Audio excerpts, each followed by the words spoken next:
এই নির্বাচনের সবাই অনেক স্মার্ট, অসম্ভব মেধাবীদের একটা নির্বাচন।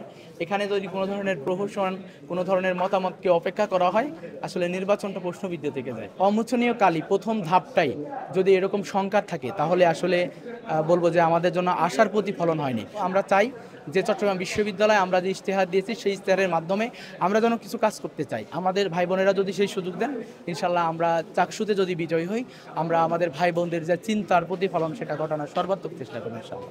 আমি এখন পর্যন্ত দুইটা বিষয়ই মনে করছি ব্যর্থ হয়েছে বা হচ্ছে। একটা হলো অমোচনীয় কালির ব্যবহার করা হয়নি, কালি আপনারা নিজেরাই দেখলেন উঠে চলে যাচ্ছে। আর দুই নাম্বার হচ্ছে ভোট গ্রহণের পদ্ধতিটা ধীর গতি হচ্ছে। এটা কিভাবে ওভারকাম করা যায়, এটা যেন নির্বাচন কমিশন অবশ্যই যেন আমলে নেন।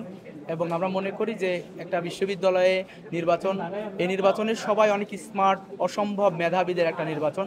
এখানে যদি কোনো ধরনের প্রহসন, কোনো ধরনের মতামতকে অপেক্ষা করা হয়, আসলে নির্বাচনটা প্রশ্নবিদ্ধ থেকে যায়। এই জায়গাটায় আমার মনে হয় নির্বাচন কমিশন সতর্ক হলে বেশি ভালো।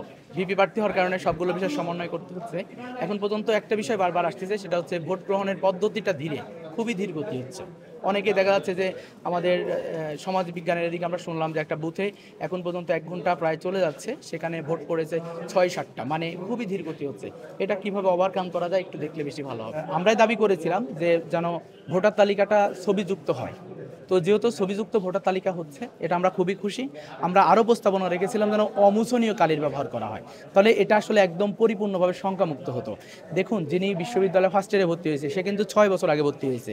তার চেহারায় অনেক কিছু দেখা যায়, তখন যখন দেখতে যতটা যেমন ছিল, এখন অনেকটা ম্যাচুর হয়ে গেছে। আমি মনে করি যে বিশ্ববিদ্যালয় নির্বাচন কমিশন বা প্রশাসন যারা আছেন, তারা এটা খুব ভালোভাবেই সমন্বয় করবেন। কিন্তু অমোচনীয় কালি প্রথম ধাপটাই যদি এরকম সংখ্যার থাকে, তাহলে আসলে বলবো যে আমাদের জন্য আশার প্রতিফলন হয়নি। আমাদের যে মতামত, সেই মতামতটাকে গ্রহণযোগ্যভাবে তারা সেখানে নেয়নি বলে আমি মনে করতেছি। ভোট দিতে একজন স্টুডেন্ট চট্টগ্রাম বিশ্ববিদ্যালয়ে আসছে তার ক্যাম্পাসে, সে ফিরে যাক as like a one person, এটাও আমি মনে করি যে আমাদের বিশ্ববিদ্যালয় নির্বাচন কমিশন, প্রশাসন তাদের জন্য চরম ব্যর্থতা। সবাই ভোট দিক, এটাই আমি চাই। 12 মাসে 33 সংস্কার এবং 9টি ফোকাস পয়েন্ট রেখেছি।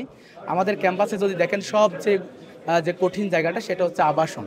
বিশ্ববিদ্যালয় অ্যাক্ট অনুযায়ী 1973 অনুযায়ী এই বিশ্ববিদ্যালয় সম্পূর্ণ আবাসিক একটা বিশ্ববিদ্যালয় হওয়ার কথা, কিন্তু এখন পর্যন্ত মাত্র 6,400 জন শিক্ষার্থী আবাসনে থাকেন। বাকি কিন্তু সবাই অনাবাসিক শিক্ষার্থী হিসেবে কাউন্টেবল। তো এখানে 22,000 শিক্ষার্থী কোনোভাবেই থাকার সুযোগ নেই। আমরা এটা নিয়ে কাজ করতে 22,000 শিক্ষার্থী, তার মধ্যে প্রায় 15,000ই শহরে থাকেন। তাহলে শহর থেকে আসার জন্য যাতায়াত ব্যবস্থার উন্নয়ন দরকার। ওয়ালটন এখন দেশের সীমানা পেরিয়ে পৌঁছে গিয়েছে 50টিরও বেশি দেশে। ওয়ালটন, ঘরে ঘরে বিশ্বজুড়ে। আমাদের যেহেতু শাটল ঐতিহ্যবাহী, শাটলে আমাদের যাতায়াত করতে হয়, শিক্ষার্থীদের জন্য কোনো বাসের ব্যবস্থা নেই। শাটলের বগি যতগুলো, আসলে আমাদের প্ল্যাটফর্মও তত বড় না। ছোট্ট একটা প্ল্যাটফর্ম, ঝুলে ঝুলে স্টুডেন্টরা উঠছে, সেখানে বহিরাগতরা ট্রেনের মধ্যে অবস্থান করে। এরপরে সেখানে ফ্যান নেই, সেখানে পর্যাপ্ত বসার সুযোগ নেই। এই যে ব্যাপারটা, আমার মনে হয় যে এই জায়গাটা আমাদের জন্য খুবই কষ্টের। এরপর আপনি হলগুলোতে দেখবেন যে ডাইনিংয়ে খাবারের যে মান, এই মানটা খুবই নিম্নমানের। একজন শিক্ষার্থী পড়াশোনা করে যে মানের খাবার প্রয়োজন, আসলে তার চেয়ে খুবই নিম্নমানের খাবার। এরপরে আমরা ক্যাফেটেরিয়া, এরপরে আমরা যে পার্শ্ববর্তী দোকানগুলো, সেখানে যে মনিটরিং একটা করার ব্যাপার, এটা টোটালি নেই। এরপরে আমাদের বিশ্ববিদ্যালয় মেডিকেল, সেটাতে যে পরিমাণ সাপোর্ট দেওয়া দরকার একজন স্টুডেন্টকে, সে ধরনের কোনো সাপোর্ট কিন্তু সেখানে নাই।